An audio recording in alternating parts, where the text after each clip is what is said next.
السلام علیکم ورحمۃ اللہ وبرکاتہ۔ ایک بھائی نے سوال کیا کہ حضرت اویس قرنی سے متعلق یہ بات ہمارے ہاں بہت زیادہ مشہور ہے کہ حضرت اویس قرنی کو جب پتہ چلا کہ جنگ احد میں پیارے نبی صلی اللہ علیہ وآلہ وسلم کے دندان مبارک شہید ہو گئے تو انہوں نے اپنے تمام دانتوں کو شہید کر دیا کہ کہیں پتہ نہیں حضور کا کون سا دانت مبارک شہید ہوا ہے، تو پھر آپ کو حلوہ بنا کر کھلایا گیا اور کچھ لوگوں نے یہ مشہور کر دیا کہ صرف آپ کے لیے اللہ نے مشہور پھل ایک پیدا فرمایا، بعض نے کیلے کا ذکر کیا ہے تاکہ آپ کو کھانے میں تکلیف نہ ہو، اور یہ واقعہ ایسا ہے کہ کئی لوگوں کو زبانی یاد ہے اور بہت سنایا جاتا ہے۔ آئیے دیکھتے ہیں کہ آیا اس واقعے کی کوئی حقیقت بھی ہے کہ نہیں ہے۔ اس ضمن میں سب سے پہلا ریفرنس آپ کو جو دینا چاہتا ہوں وہ فقیہ اعظم ہند، مفتی اعظم ہند، شارح بخاری حضرت علامہ مفتی شریف الحق امجدی رحمۃ اللہ علیہ کا حوالہ ہے، جو لکھتے ہیں فتاوی شارح بخاری جلد دوم صفحہ 114 پر کہ یہ روایت بالکل جھوٹ ہے، جبکہ حضرت اویس قرنی نے یہ سنا کہ غزوہ احد میں حضور کے دندان مبارک شہید ہو گئے تو انہوں نے اپنے تمام دانت توڑ ڈالے اور انہیں کھانے کے لیے کسی نے حلوہ پیش کیا۔ ساری کی ساری روایت جھوٹ کا پلندہ ہے۔ اسی طرح فتاوی بریلی شریف کے پیج 301 پر علامہ مفتی محمد یونس رضا اویسی لکھتے ہیں کہ یہ روایت نظر سے نہیں گزری اور غالباً ایسی روایت ہے ہی نہیں، بس مشہور ہو گئی ہے۔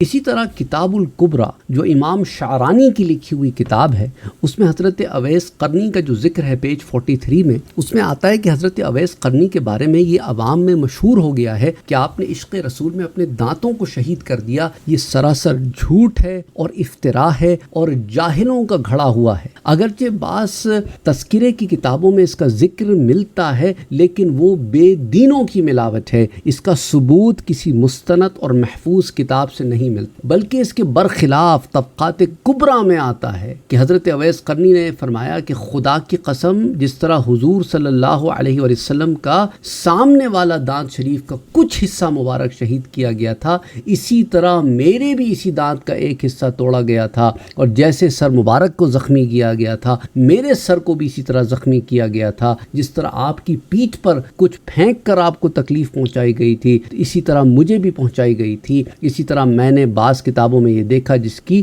حقیقت کو اللہ ہی بہتر جانتے، طبقات الکبریٰ میں یہ تفصیلات، اور یہ واقعہ جو ہے نقلاً بھی ثابت نہیں ہے اور عقلاً بھی قابل قبول نہیں ہے۔ دیکھیں پہلی بات تو یہ ہے کہ حضور صلی اللہ علیہ وسلم کا کوئی بھی دانت مکمل طور پر شہید ہی نہیں ہوا، بلکہ سامنے والے دانت شریف کا ایک چھوٹا سا ٹکڑا جدا ہوا تھا جس سے نور کے موتیوں کی لڑی میں ایک حسن کا اضافہ ہو گیا، جیسا کہ شیخ عبدالحق محدث دہلوی لکھتے ہیں اس کو کہ حضور کے دانت ٹوٹنے کا یہ معنی ہرگز نہیں کہ وہ جڑ سے اکھڑ گیا تھا اور وہاں پر رخنا پیدا ہو گیا تھا، یعنی فاصلہ پیدا ہو گیا تھا، گیپ آ گیا تھا، بلکہ ایک ٹکڑا شریف جدا ہو گیا تھا۔ اشعۃ اللمعات شرح مشکات کی جلد 4 صفحہ 515 پر کتاب الفتن میں یہ تفصیلات آتی ہیں حضرت انس والی روایت کے تحت۔ اچھا، اسی طرح علامہ مفتی احمد یار خان نعیمی جو حکیم الامت ہیں، آپ فرماتے ہیں میرات المناجیح شرح مشکات المصابیح کی جلد 8 صفحہ 105 پر کہ حضور صلی اللہ علیہ وآلہ وسلم کے داہنی کے نیچے کی چوکڑی کے ایک دانت شریف کا ایک ٹکڑا ٹوٹا تھا اور یہ دانت مکمل شہید نہیں ہوا تھا۔ تو اب یہ جو اکثر دنیا میں یہ بات پھیلا دی جاتی ہے کہ سامنے اوپر کے دانت شریف کو کچھ ہوا، حالانکہ حقیقت یہ ہے جو یہاں پر میں نے آپ سے ذکر کی کہ نیچے کے دانت شریف کا مسئلہ ہے، اوپر کے دانت شریف کا تو مسئلہ ہی نہیں ہے۔ تو جب ثابت ہو گیا کہ حضور صلی اللہ علیہ وسلم کا کوئی دانت مبارک مکمل شہید ہی نہیں ہوا تو اویس قرنی سے یہ بات کو جوڑنا بھی صحیح نہیں ہو سکتا، بالکل ہی بے بنیاد بات ہے۔ اب ایک اور بات جو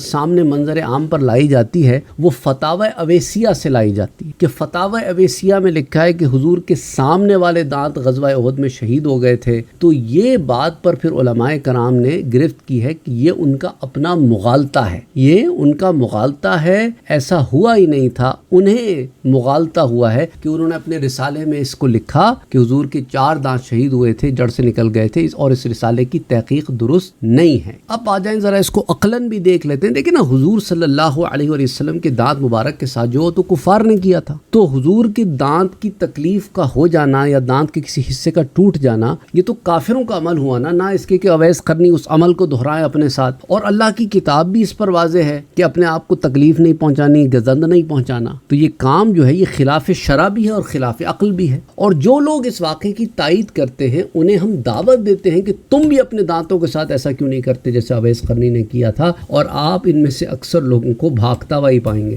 اچھا، یہ واقعہ سب سے پہلے تذکرۃ الاولیاء میں ملتا ہے، جسے شیخ فرید الدین عطار رافضیوں کے چونکہ علاقے میں رہتے تھے اور ان کی کتب رافضیوں کے ظلم و زیادتی کا شکار رہی ہے، اس لیے کچھ بعید نہیں کہ اس میں واقعہ داخل کر دیا گیا ہو. اور یہ بھی جان لیجئے کہ کئی صوفیاء نے اپنی کتابوں میں ایسی ایسی روایات اور احادیث فرما دی ہیں جو کہ کتب احادیث و تراجم میں نہایت درجے کی چھان بین کے باوجود بھی نہیں ملتی. ان کی کتابوں میں کچھ روایات ایسی بھی ہوتی ہیں کہ جو ائمہ فن و محدثین کے ہاں وہ حدیث کہلانے کے قابل نہیں ہوتی. کچھ باتیں اور روایتیں ایسی بھی ہوتی ہیں جو حقائق اور صحیح روایات کے خلاف ہوتی ہیں، اور کئی واقعات ایسے بھی بیان کر دیے جاتے ہیں کہ انہیں اگر سچ مان لیا جائے تو کئی طریقے کے سوال کھڑے ہو سکتے ہیں. تو صوفیہ کرام کی کتب میں روایات کا حوالہ عموماً درج نہیں ہوتا. ایسے میں ان روایات پر اعتماد کر لینے کے بجائے اہل تحقیق کو اس کی چھان بین کرنی چاہیے. اور حضرت اویس قرنی کا اپنے دانت شہید کرنے کا واقعہ جیسے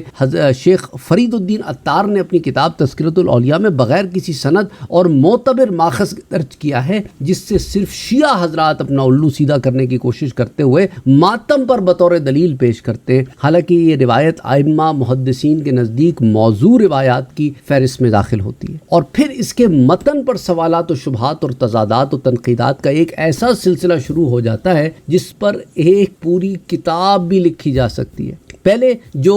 کیلے کے بارے میں ایک عجیب و غریب سی بات مشہور ہو گئی ہے، کیلے کا ذکر تو قرآن میں موجود ہے. کیلا تو بہت پرانا پھل ہے، حضرت اویس قرنی کے لیے تھوڑی دنیا میں نازل کیا گیا. اور اویس قرنی ہے کہ اگر آپ حالات و واقعات پڑھیں تو اس میں آپ کو یہ ملے گا کہ ان کی غذا تو روٹی اور کھجور تھی، اور یہ دونوں چیزیں دانت نہ ہو تو کھانا بڑا مشکل ہے. تو بہرحال اب کیا کہیں. اچھا، میں آپ کو ایک اور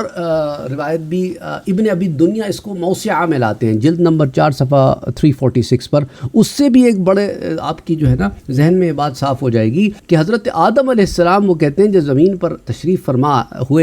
لائے تو اپنے ساتھ عجوا بھی لائے جو کھجور ہے، لیمو بھی لائے اور کیلے بھی لائے. تو حضرت آدم لے آئے، تو حضرت اویس قرنی کے لیے تو ثابت نہیں ہوئی پھر بات. تو بہرحال اگر ہم یہ کہہ سکتے ہیں کہ اگر دلائل کی روشنی سے دیکھا جائے تو اس واقعے کی کہیں پر بھی کوئی بھی سند نہیں نکلتی، بلکہ اس کے اوپر اعتراضات کی ایک لمبی فہرست ضرور نکلتی ہے. تو اس لیے میں نے آپ کو بتا دیا کہ جو بریلوی سے تعلق رکھنے والے جو سنی حضرات ہیں ان کے ہاں بھی یہ بات یہی ہے کہ یہ گھڑنتو ہے، اور دیوبندی حضرات جو ہیں ان کے ہاں بھی اگر آپ ان کے فتاوی جات اٹھا کے دیکھیں تو اس کے اندر بھی آپ کو یہی بات ملے گی کہ حضرت اویس قرنی کا اپنے دانت توڑنا کسی صحیح روایت سے ثابت نہیں ہے، اور ان کے ہاں بھی پھر اسی کے اوپر تحقیق موجود ہے. اور اگر آپ اہل حدیث مکتبہ فکر سے تعلق رکھتے ہیں تو ان کے ہاں بھی چلے جائیں تو وہ بھی آپ کو یہی کہیں گے کہ یہ روایت صحیح ہے ہی نہیں کہیں سے، یہ بے اصل ہے، من گھڑت ہے، اور یہ جاہل عوام میں مشہور ہو گئی ہے. محدثین کی کتابوں میں اس روایت کا کوئی وجود نہیں ہے. تو اور پھر قرآن کے جو ہے نا قرآن کریم کی بڑی واضح آیت ہے سورہ بقرہ کی، اور اپنے ہی ہاتھوں خود کو ہلاکت میں نہ ڈالو. تو حضرت اویس قرنی کا اگر آپ کیریکٹر دیکھیں تو why would a person in his capacity do such a thing, ان کے مقام پر رہتے ہوئے بندہ ایسا کام کیوں کرے گا. اور پھر یہ دیکھیں نا قرآن یہ بھی تو کہتا ہے نا کہ بے شک تمہارے پاس تم میں سے ایک باعظمت رسول تشریف لائے، تمہارا تکلیف و مشقت میں پڑنا ان پر سخت گراں گزرتا ہے. سورہ توبہ کی آیت ہے نا 128. تو اب حضور صلی اللہ علیہ وسلم پر ہمارا مشقت میں پڑنا گراں گزرتا ہے اور ہم خود کو مشقت میں ڈال لیں. It just doesn't make sense. تو لاجیکلی بھی نہیں، عقلی طور پر بھی نہیں، منطق کے میدان میں بھی نہیں، حدیث کے میدان میں بھی نہیں، قرآن کے میدان میں بھی نہیں، تفسیر کے میدان میں بھی نہیں، شریعت کے میدان میں بھی نہیں، کسی بھی میدان میں یہ روایت جو ہے یہ صحیح ہوتی نہیں ہے. اور اس کی جو اسناد کہیں کہیں کو پیش کرتا ہے وہ بھی محل نظر ہے، اور اس پر پھر بڑی تحقیقات موجود ہیں. تو بہرحال کہنے کا میرا مقصد یہی ہے کہ وہی بات کہ اگر ہم اس کے اندر جائیں تو شاید کوئی کتاب ہی لکھ دیں، کوئی رسالہ ہی لکھ دیں، لیکن میں سمجھتا ہوں یہ تحقیق بھی I think it should be more than enough for you to understand that this is all made up and this is nothing but a story, a lie. That's about it. Assalamu alaikum wa rahmatullah. Don't forget to like, share, comment and subscribe to Sayyid Saad Qadri.